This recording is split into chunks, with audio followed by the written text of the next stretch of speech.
Vote স্বচ্ছ হলে কি হারবেন মমতা? প্রশ্ন থাকছে, ফিরবো আলোচনায়, ফিরবো আলোচনা। সজলদা, আপনাকে দিয়ে শুরু করছি আমি, তারপর আমি যাবো সন্ময়দার কাছে। সন্ময়দা, ভোট স্বচ্ছ হলে মমতা বন্দ্যোপাধ্যায় হেরে যাবেন, তাই জন্য এসআইআর এর বিরোধিতা? উত্তর 100% হেরে যাবে।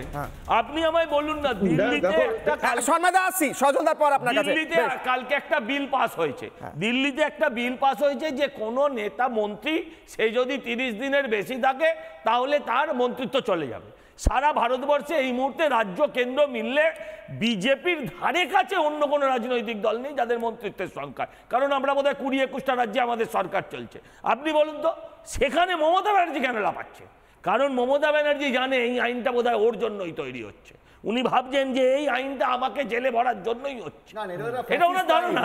এটা মমতা ব্যানার্জি, এটা ফ্যাসিস্ট আইন। এটা করে গেছে। এটা তো এটা বলতে কোনো গণতান্ত্রিকতা নেই। কে ডিসাইড করবে? Who will decide? Who will decide? জেলে গেলে এবং শুনুন, এবং স্পেসিফিক কিছু বিশেষ কমপ্লেনে যদি মন্ত্রী জেলে যায় তাহলে ডিসাইড করবে কে? কোর্ট ডিসাইড করে। এটা তো সুপ্রিম কোর্টেই খালি যাবে আপনার মামলা। এটা তো বলে আচ্ছা হোক না, বেশ ভবিষ্যতে হোক না। তখন শুনতে খারাপ লাগে। আমি এবার সন্ময়দার কাছে যাবো। বেশ, আসছি আবার সন্ময়দা। আমার একদম বেশ, আমি সন্ময়দার কাছে যেতেই হবে। ছোট্ট করে উত্তর। ক্রিমিনাল কেস আছে না, কোর্ট তো ডিসাইড করবে। 90% কোর্ট ডিসাইড করবে 30 দিন জেলে থাকলে তাদের কোন মন্ত্রিত্ব খোয়াতে হবে। এটা তো একটা স্বচ্ছতার বিষয়। কেন বিরোধিতা? ফিরবো আলোচনা। যাচ্ছে না তো। আরে কি অসুবিধাটা কোথায়? না, অসুবিধাটা কোথায়? 30 দিনে কেউ জেলে থাকলে কোর্টে তার কোনো স্পষ্টভাবে তাকে জেলে পাঠানো হলে এবং জামিন সে না পেলে তার কেন? অমিত শাহ তো সোজাসুরি বললেন যে আমি সমস্ত কনস্টিটিউশনাল পদ থেকে সরে দাঁড়িয়েছিলাম যখন অভিযোগ এসেছিল। তো অসুবিধাটা কোথায়? খুব ভালো কথা, কিন্তু আমি বলছি প্রধানমন্ত্রীর নাম রয়েছে, কোর্ট প্রমাণ করবে। আজকে ধরুন অরবিন্দ কেজরিওয়ালকে জেলে তুলে নিয়ে চলে গেল, এটা কে প্রমাণ করেছিল? কোথায়? যদি কারোর দোষ থাকে তাহলে আদালতে প্রমাণিত হবে। আদালত রয়েছে দেশে, আদালত রয়েছে দেশে। অরবিন্দ কেজরিওয়ালের নামটা নষ্ট করে দেওয়া হলো, কোথায় প্রমাণিত? অরবিন্দ কেজরিওয়ালের বিরুদ্ধে তো কেস চলছে স্যার। এখন কি কেস চলে গেছে? তো হলো না, 22 বাড়ি হয়ে গেছে। না, আমি টপিকে ফিরবো। মমতাকে ধরলেও এরা রাস্তায় নামবে আর বলছে স্যার নির্দোষ প্রমাণিত হলে সে আবার ক্ষমতায় ফিরতে পারবে।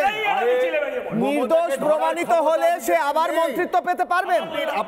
বেশ, সন্ময়দার কাছে যাবো। সন্ময়দা, বেশ, সন্ময়দা বলেনি, সন্ময়দার কাছে যাবো। সন্ময়দা, স্বচ্ছ ভোট হলে মমতা বন্দ্যোপাধ্যায় হেরে যাবেন, এটাই কি ভয়? সন্ময়দা। দেখো কৃষ্ণ রায়, আমি অনেক দূর থেকে বলছি, আমি একটু স্পিডে বলবো, কয়েকটা মিনিট, মানে খুব সংক্ষিপ্ত সময় নেব। প্রশ্ন হচ্ছে যে মমতা বন্দ্যোপাধ্যায় হারবেন কি জিতবেন 4টে ভোট ব্যাংকের উপর নির্ভরশীল। 1 নম্বর হচ্ছে ডেড ভোটার্স, যেটা সজল বলছিল যথাযথ। ডেড ভোটার্স কিন্তু এসআইআর হলে বাঁচাতে পারবেন না মমতা বন্দ্যোপাধ্যায়। এসআইআর এর যে সিস্টেম সেটা অনুধাবন করে বলছি। দ্বিতীয়ত হচ্ছে ডুপ্লিকেট ভোটার। এই ডুপ্লিকেট ভোটারও ডিজিটাল সিস্টেমে কিন্তু চট করে আইডেন্টিফাইড হচ্ছে। এটাও মমতা বন্দ্যোপাধ্যায়ের পক্ষে বাঁচানো সম্ভব না। মমতা বন্দ্যোপাধ্যায়ের পক্ষে বাঁচানো সম্ভব দুটো। একটা হচ্ছে রোহিঙ্গা ভোটার্স, যেটাকে দীর্ঘদিন ধরে টেনে নিয়ে চলে এসছেন। তুমি জানো সাম্প্রতিককালে একটা দেখিয়েছি, পাঠানখালীতে পঞ্চায়েত থেকে 3558টা ভুয়ো বার্থ সার্টিফিকেট ইস্যুড হয়েছিল।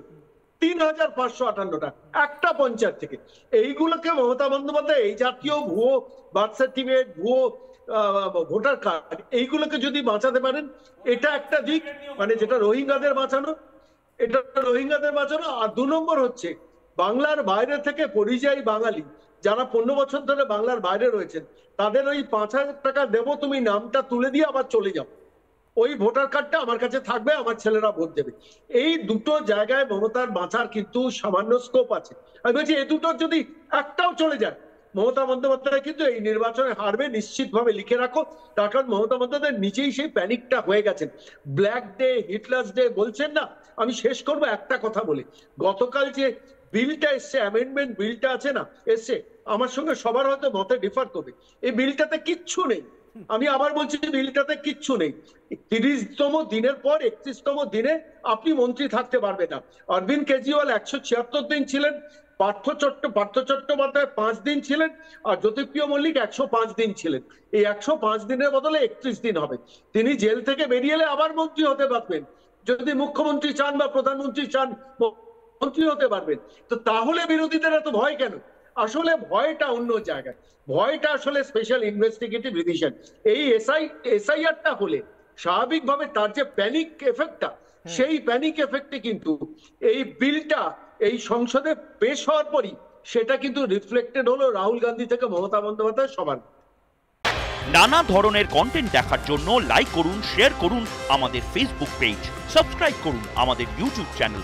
পাশাপাশি অন্যান্য ব্রেকিং নিউজের জন্য অবশ্যই চোখ রাখুন রিপাবলিক বাংলায়।